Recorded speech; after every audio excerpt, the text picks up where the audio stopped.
my talk is focusing on the status and trends of the world's species and ecosystems.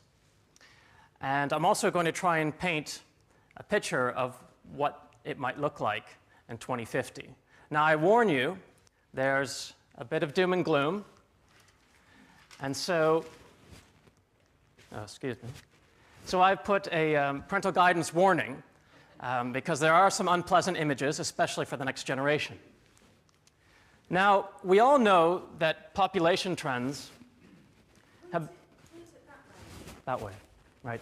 Population trends have been relatively stable until we got to the Industrial Revolution. Then there was basically an explosion.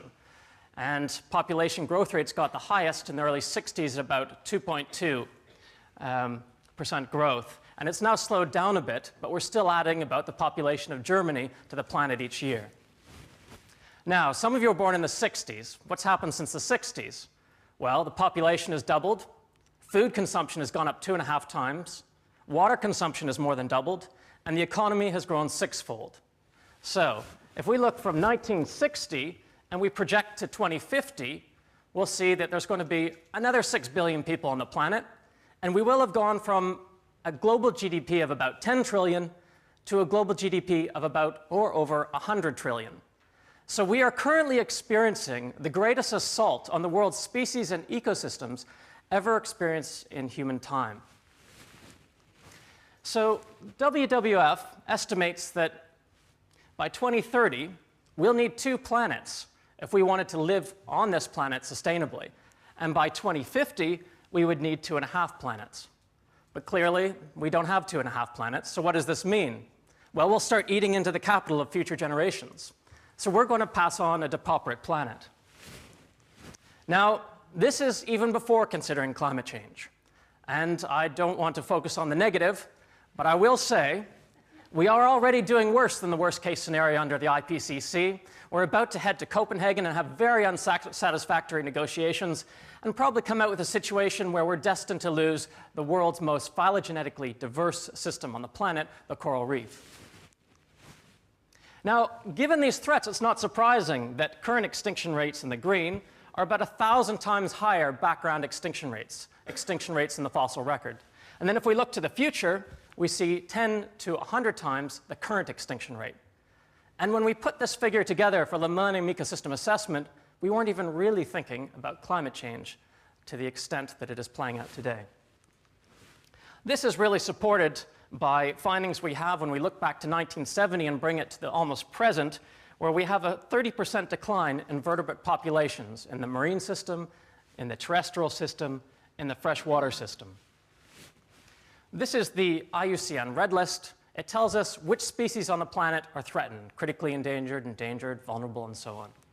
So when we assess an entire group of species, we can see what proportion of each group is threatened. So 12% of birds threatened, 22% of reptiles threatened, 25% of mammals threatened, and 41% of amphibians. So you're walking through a forest, you look around, 1 in 4 terrestrial vertebrates is threatened with extinction.